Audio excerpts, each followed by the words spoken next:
Welcome to another night with WKBLMXT, the only radio show where we tell the communists who tell other people who tell communists to calm down that everything is gonna be okay. If you just stop messing with the capitalistic people. Now, we've got some great tracks lined up for you tonight. No, we don't. This is a talk show. Where am I? And the producer's looking at me again. Go back to your hole, now. I will not raise my voice on this air because I'm superior to him.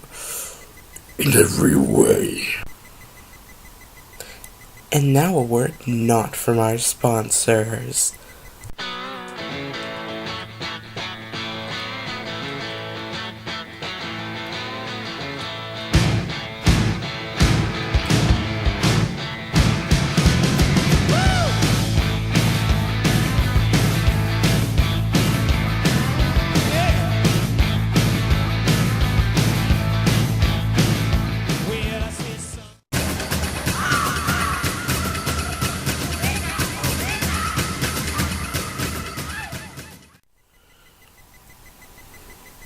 Alright, our first guest call in. Tell us your name. Thomas. Well, Tom, how's life treating you? Oh, very well, thank you. You see, well, life has been a little hard lately, understandably, with the chicken farming and people eating each other, and... Why did you do that? And, sometimes... you gotta take matters into your own hand, and you gotta show the world you're not afraid to take out Santa Claus while he's trying to drop presents into your room. How do we go from chickens to Santa Claus? I don't know, where are you? Shut up. And welcome. It's about 2 o'clock in the morning, weather forecast. Yeah, I can't see the sky, and as you people know, we don't have the budget to do a real weather survey, so, yeah. It's dark out. In other news, my laptop crashed, and the studio producer will not replace it. Oh well. What would you do for a Klondike bar? Would you tickle fat man and cause him to laugh, making him fart, and possibly destroying humanity?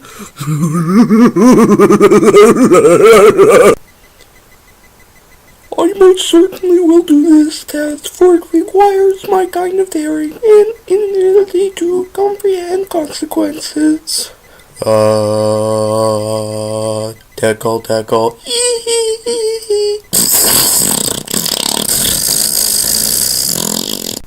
And it appears there's been a development of a storm caused by fatness. Out on the front lines, my man Scotty. Scotty, how's the weather? It's like you wouldn't even believe. There's like giant balls of hell coming out of the sky. People are dying. It's like a wet man. It's dead everywhere. This storm, she's killing everything. We don't even know where it comes from. In fact, if I were you and I were not inside this house, I would jump off a building. Yeah!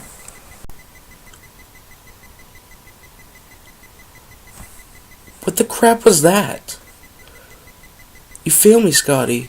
You failed me. You're supposed to say something insightful that people can relate to. Go to the store and buy water. You failed me. You're fired. Absolutely right. You have every understanding if your market's in danger. But what you got to understand now is that the world is oppressing itself by taking itself and throwing it down. I'm sorry, people, I didn't introduce my guest, Martin Spears. Yeah, now, what's up? Now, I'd like to ask your listeners one thing. Shoot.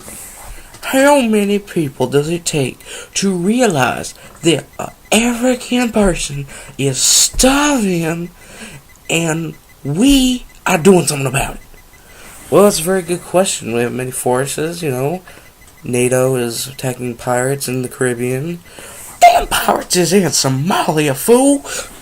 Shut up, I'm not paid to know this stuff. You know, I've been watching you. That's always your excuse. I ain't paid to do this. I ain't paid to do that.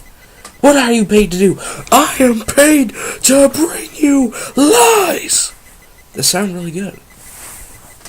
Yeah, I'm down with that. You know, I can understand, because one day, you know, we was getting into this car, right, and we didn't know whose car it was, but, you know, Jimmy said it was his car, so, and we don't trust Jimmy, so we just understand what he's saying. So we got in the car, you know, and we went down to the McDonald's, but next thing you know, them police is pulling us over, asking us questions, and the next thing you know, an old lady's looking down the lineup, and he's in it.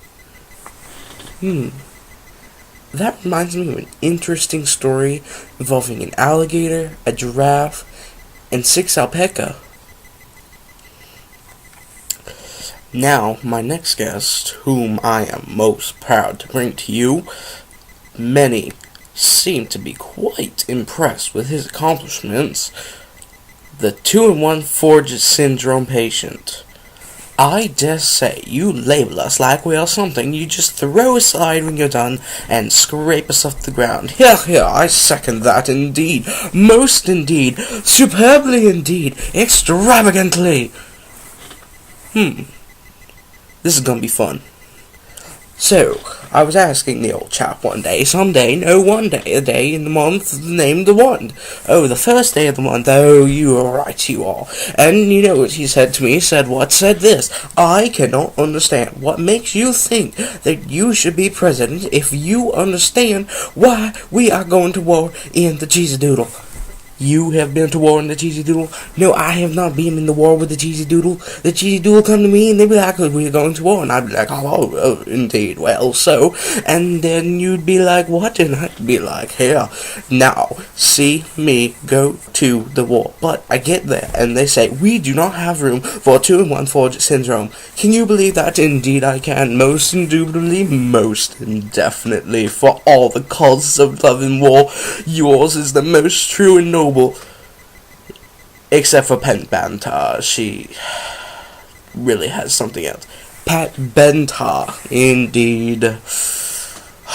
It's just something with people I have trouble saying. Well, you know, we can work together to figure these problems out.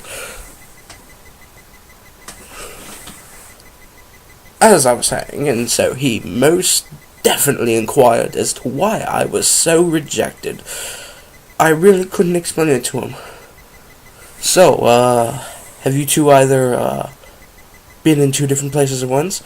Didn't you watch last episode, or something like that? I believe it was the last episode, indeed. It might have been the last episode in which we described the parameters of this case. Yes, the parameters, the boundaries, the listing walls.